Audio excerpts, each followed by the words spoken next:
So stressful lifestyle, healthy habits and then healthy food, ఇది అనేది very very important. And then కొందరికి ఇది endometriosis problem, కొందరికి like maybe చిన్నప్పటి నుంచే ఎండోమెట్రియోసిస్ ప్రాబ్లం అనేది ఉండొచ్చు. సో ఫర్ ఎగ్జాంపుల్ ఇప్పుడు మీకు 23-24 ఇయర్స్ మీకు ఎండోమెట్రియోసిస్ ప్రాబ్లం ఉన్నాయా, మీరు తొందరగా మీకున్న ప్రాబ్లమ్స్ని ఎక్స్ప్లెయిన్ చేసేసి తొందరగా పెళ్లి చేసుకొని తొందరగా ఫ్యామిలీ అనేది కంప్లీట్ చేసుకోండి.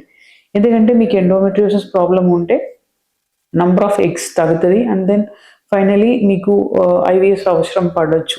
సో ఇనిషియల్ స్టేజ్లోనే మీరు తొందరగా ప్రెగ్నెన్సీ అనేది ప్లాన్ చేసుకుంటే మీకు న్యాచురల్గానే కన్సెప్షన్ అవ్వడానికి ఛాన్సెస్ ఉన్నాయి. అది ఒకటి. అండ్ దెన్ మీకు ఏదైనా పొట్టలో సర్జరీ అయింది అంటే ట్యూబ్స్ ఏదైనా తీసారు ఆర్ లైక్ ఓవరీలో ఒక సిస్ట్ వచ్చింది అని ఏదైనా పార్ట్ ఆఫ్ ఓవరీ తీసారు అన్నప్పుడు కూడా మీకు నంబర్ ఆఫ్ ఎగ్స్ తక్కువ ఉండొచ్చు.